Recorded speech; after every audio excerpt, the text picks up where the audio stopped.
कि हमें अब अपना बैकलॉग मांगना शुरू करना चाहिए। जातिगत जनगणना तो होती रहेगी, हमें सबको पता है 90% से ज़्यादा है। अभी तो जनगणना शुरू नहीं हुई, उसके बाद आंकड़े रिलीज़ होंगे नहीं होंगे। अच्छा, आंकड़े रिलीज़ होके भी हमारे हाथ में तो आ नहीं रहा ना कुछ। जब आंकड़े रिलीज़ होकर नौकरियां आनी शुरू होंगी, पढ़ाई लिखाई में मतलब रिजर्वेशन एक्चुअल लागू होनी शुरू होगी, जब भी तो कुछ होगा। वो तो हमारा बैकलॉग ही इतना पड़ा हुआ है, वो तो दो पहले लागू करने का ढोंग हुआ। जैसे अब ये जातिगत जनगणना है, अभी शुरू ही नहीं कराई है, और वो कहने लगे कि हमें इससे वोट मिल जाने चाहिए और हम ये कर दिया। कुछ लोग कह रहे हैं कि हमारी वजह से हो गया, मोदी जी कह रहे हैं कि मैंने कर दिया। मेरिट रिजर्वेशन वालों में ही होती है, जो रिजर्वेशन वाले नहीं होते उनमें मेरिट नहीं होती है, ये मतलब रूल है। एक्सेप्शन इसकी हर जगह हो सकती है, कुछ जो जनरल कैटेगरी के लोग हैं उनमें से भी एक छोटी परसेंटेज ही सही लेकिन समझदार होती है, लेकिन बहुजन समाज के ज़्यादातर लोग समझदार होते हैं। ऐसा किसी ने मुझसे आज तक बहस की नहीं ना इस पर। मैं तो ये हर बार साबित करता हूँ इस बात। जो बहुजन समाज के लोग हैं, जो 2.5% जो ब्राह्मण समाज का है, उनके घर पे रख के नहीं आएंगे हम खुद, उनको कोई संघर्ष करना पड़ेगा।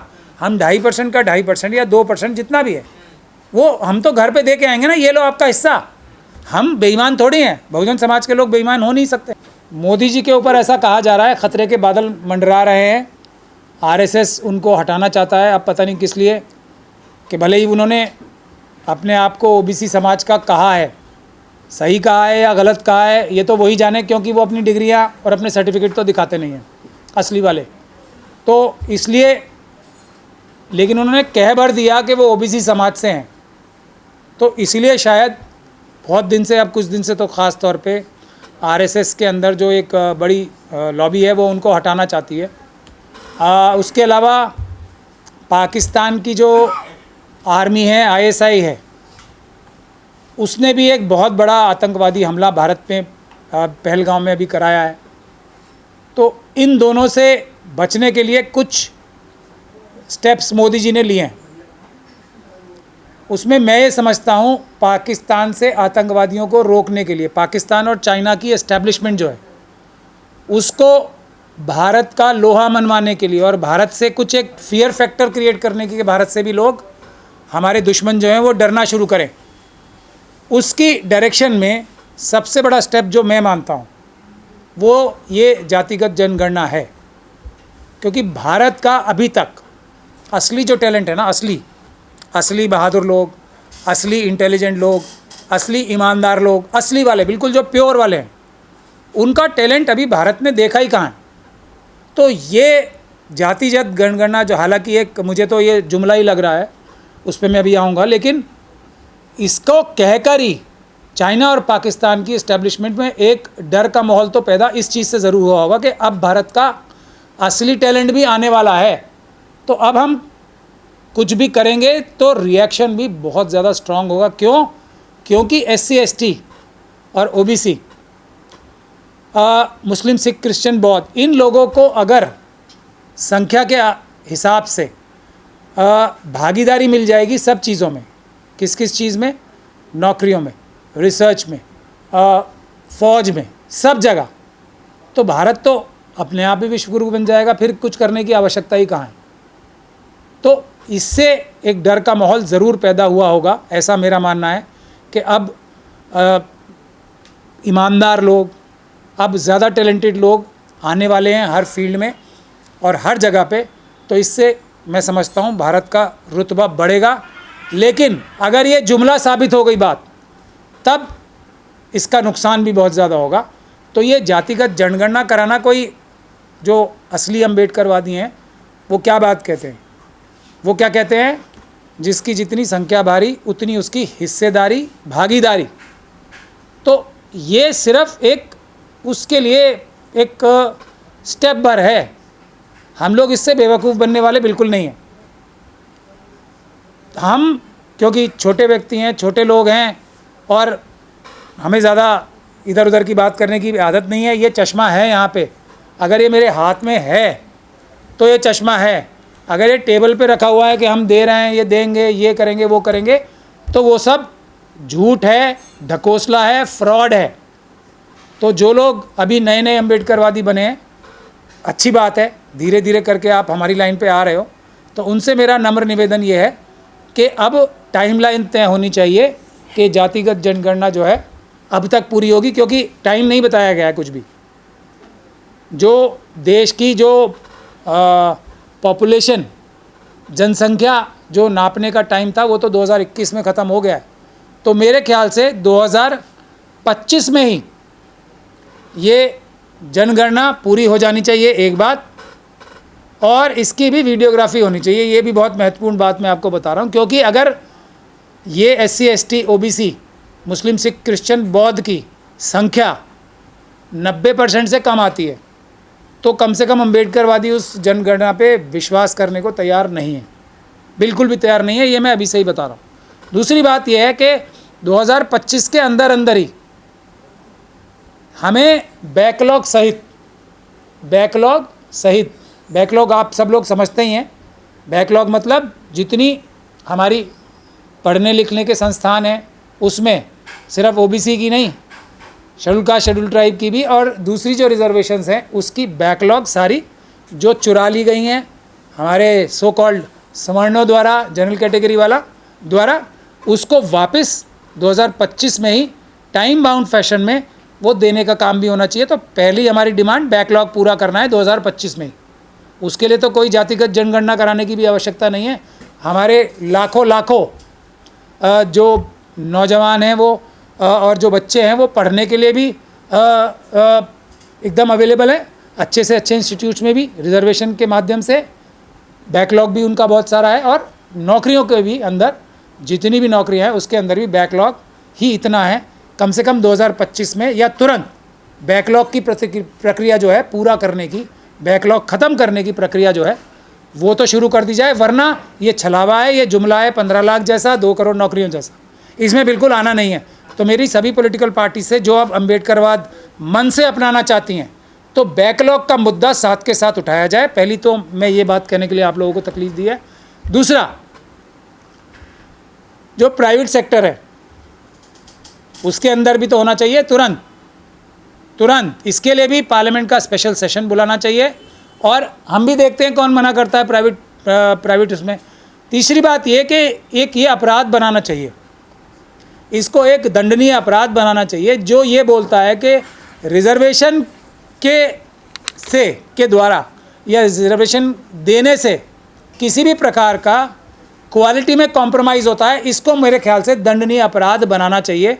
बल्कि इसका उल्टा सही है, रिजर्वेशन जहाँ जिसको मिलती है वो ज़्यादा एफिशिएंसी से उस संस्थान में काम होता है।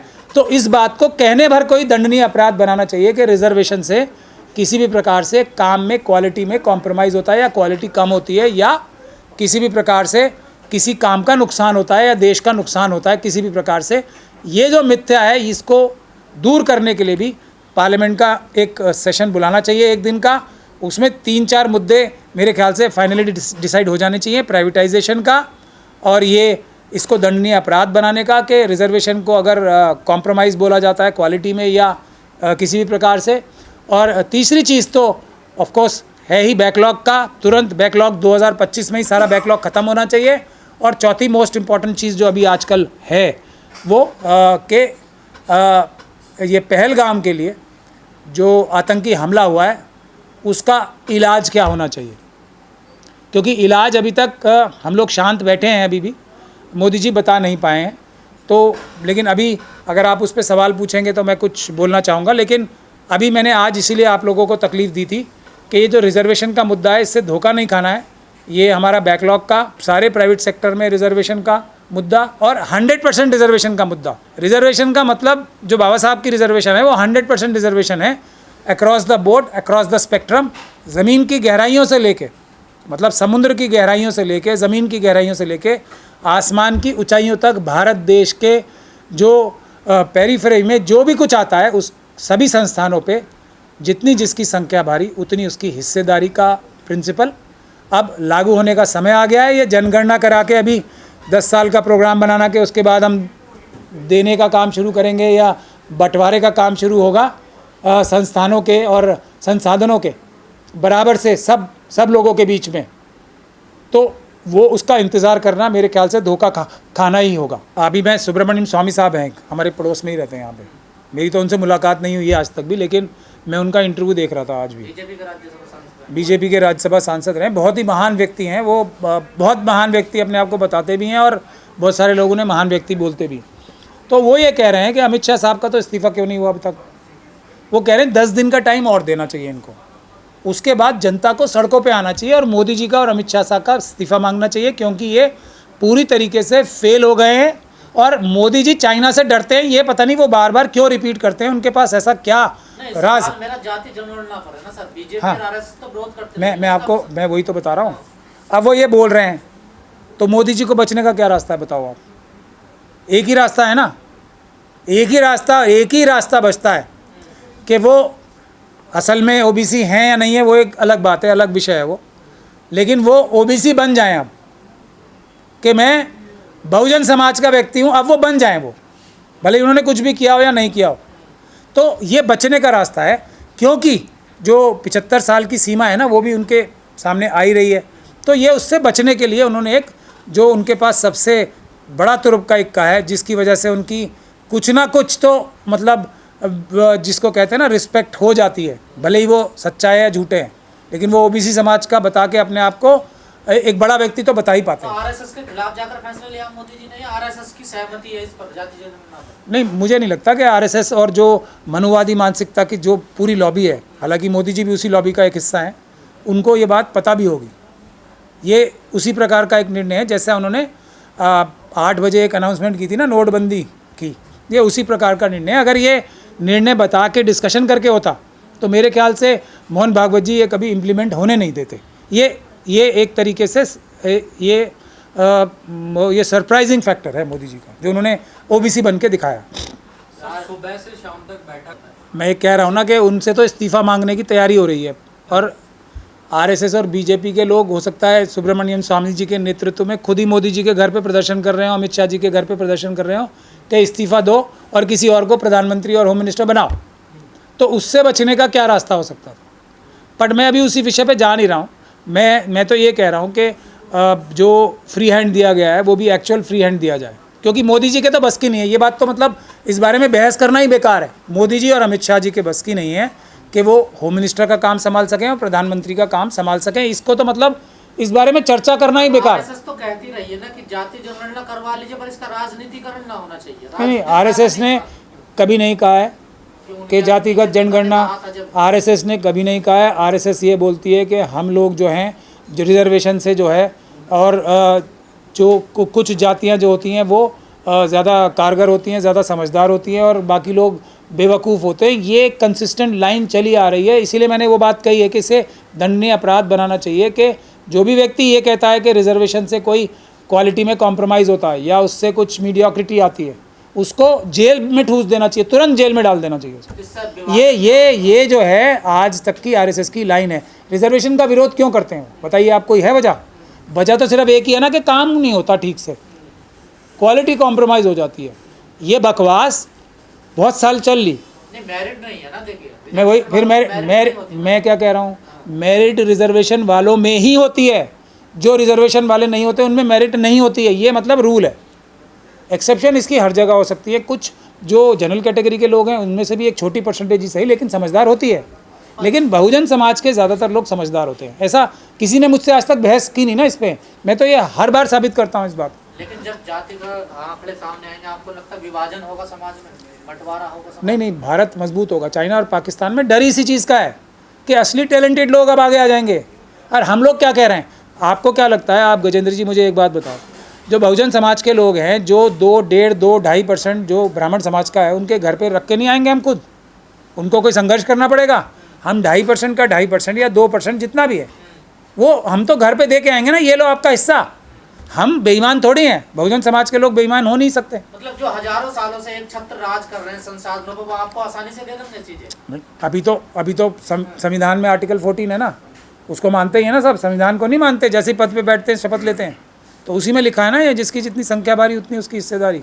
कहानी लिखा है ये। तो सब चीज़ का बंटवारा करोगे आप लोग? बंटवारा नहीं, अरे एक देखिए, अडानी अंबानी यूसुफ लुलू जैसे लोगों के पास, 1% लोगों के पास सारे देश की धन संपदा पड़ी है। वो मतलब इधर उधर कहीं खराब ही हो रही है। कोई लूट के ले जा रहा है, कोई लूट के ले जा रहा है, कोई हिंडनबर्ग ले जा रहा है, कोई इधर ले जा रहा है, उधर ले जा रहा है। भाई देश की जनता के साथ के पास जाएगी तो उसका इस्तेमाल तो होगा कि बैंकों में बंद रहनी चाहिए पैसे। ये अच्छी बात है, ये बंटवारा है या प्रयोग मतलब इस्तेमाल है। अच्छा, हमारे पास खाने को मतलब इतना ज़्यादा अनाज है, हम उसको बांध करके गोदामों में रखे रहें कि अडानी जी का जो आज 10 रुपये का खरीदा है वो 100 रुपये का करा दें, लोग भूखे मर जाएं। ये है सच्चाई। जब से तो इससे जो बंटवारा नहीं होगा, इससे देश मजबूत होगा, अच्छा टैलेंट सामने आएगा और जो संसाधन है वो इस्तेमाल होंगे अच्छे काम के लिए। कुछ मुट्ठी भर लोगों के हाथ में अय्याशी करने के लिए 7-7 हज़ार करोड़ की शादी हो रही है। मैं अब कुछ बोलूँगा तो बुरा लगता है लोगों को कि मतलब इस लायक है, ये औकात है 7,000 करोड़ की है अंबानी की शादी करने की औकात है। चोरी तो है, सिर्फ चोरी तो की है सरकारी अफसरों को चुरा के, और ये सब पॉलिसीज़ में गड़बड़ी करके। चोर के अलावा क्या है अंबानी, बताओ। अरे मंडल कमीशन लागू हो गया क्या? मुझे इसी बात पे बड़ी हैरानी होती है कि लोग ये बोलते हैं मंडल कमीशन लागू हो गया। सिफारिश कुछ लागू हुई ना? नहीं, मैं कह रहा हूँ मंडल कमीशन लागू हो गया क्या? ओबीसी समाज हाँ, कमंडल कमीशन लागू हो गया। मंडल कमीशन, अभी मैंने बैकलॉग की बात की है ना आपसे, किसी एक साल में मुझे बता दो 27% ओबीसी समाज को मिला, एक साल में सिर्फ एक साल बता दो मुझे आप। लागू नहीं हुआ, लागू करने का ढोंग हुआ। जैसे अब ये जातिगत जनगणना है, अभी शुरू ही नहीं कराई है और वो कहने लगे कि हमें इससे वोट मिल जाने चाहिए और हम ये कर दिया। कुछ लोग कह रहे हैं कि हमारी वजह से हो गया, मोदी जी कह रहे हैं कि मैंने कर दिया। तो अभी हाथ में क्या आया? ये चश्मा आया आपके हाथ में आया जब बताओ मुझे। जनगणना हो भी गई मान लेते हैं, फिर आंकड़े जारी होंगे नहीं होंगे वो भी संशय है। मैं वही बैकलॉग होने की वजह ही एनएफएस है ना। मैंने एनएफएस बोला नहीं, लेकिन नॉट फाउंड सूटेबल जो है ना, उसी की वजह से तो बैकलॉग बनता है सारा। मैं मुद्दे बुनियाद पे जाता हूँ हमेशा। बैकलॉग तो एनएफएस से बताते हैं नॉट फाउंड सूटेबल। जो लोग नेवर फाउंड सूटेबल होते हैं वो इंटरव्यू लेते हैं। नेवर फाउंड सूटेबल जो है नॉट फाउंड सूटेबल बताते हैं उन लोगों के जो कि ऑलवेज फाउंड सूटेबल होते हैं। यही तो है बैकलॉग का जरिया, और क्या है। यदि आंकड़े अभी जाते हैं ओबीसी, कुछ नहीं होगा। नहीं, फिर आप वही बात कर रहे हो। एक चीज़ होती है 3 लाइन विप, कोड़ा समझते हो? हिंदी में कहा जाए तो कोड़े मारते हैं उन्हें वोट देने के लिए, संसद के अंदर मारते हैं ना सब सांसदों को, अपनी पार्टी वाले 3 घंटर मारो, वोट दो जाके यहाँ पे। जब ये हो रहा है तो बाबा साहब ने इसीलिए तो कहा था ये 132 भी जो जीत के जाएंगे, ये कोई अपने समाज का वो नहीं है रिप्रेजेंटेशन, ये तो पार्टी के रिप्रेजेंटेटिव रहेंगे अपने। लेकिन चलिए प्लान बी है, जो असली तो जो बाबा साहब ने जो पूना पैक्ट से पहले बाबा साहब का प्रपोजल था वो था असली डेमोक्रेसी का प्रपोजल, लेकिन नहीं हुआ।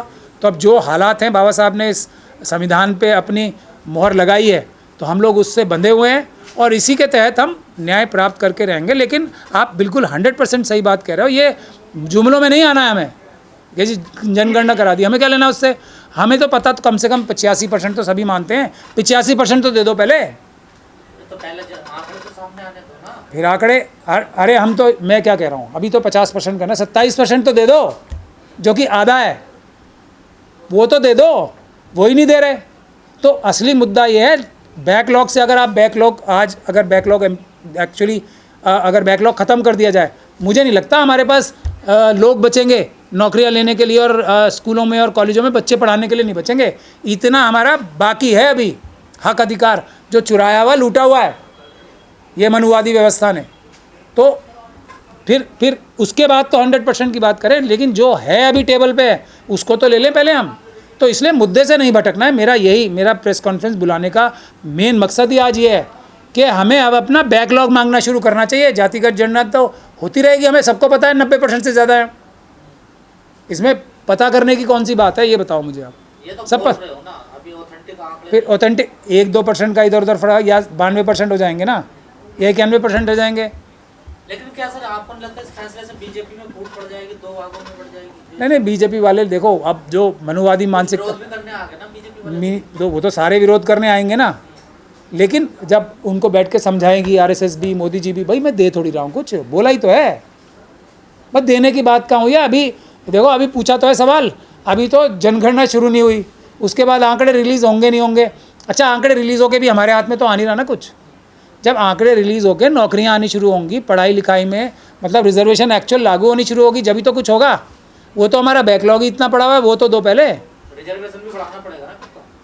ठीक, बढ़ाना क्या, 100% रिजर्वेशन है, 100% रिजर्वेशन होना ही चाहिए। नहीं हो रहा तो बेईमानी हो रही है। ये जो इंदिरा साहनी की जजमेंट है, ये इसका क्या है, इसमें जो बुनियादी बात क्यों आती है, ये इसलिए आती है 2 वजह से। और इसको 2011 में मैंने बहुत अच्छे से आर्ग्यू किया था केस, नहीं तो सुपर स्पेशलिटी के जो कोर्सेज थे ना, जो प्रमोशन में जो उसकी बुनियाद, जो बेसिक आर्ग्यूमेंट मैंने ही 2011 में की थी एम्स वाले केस में।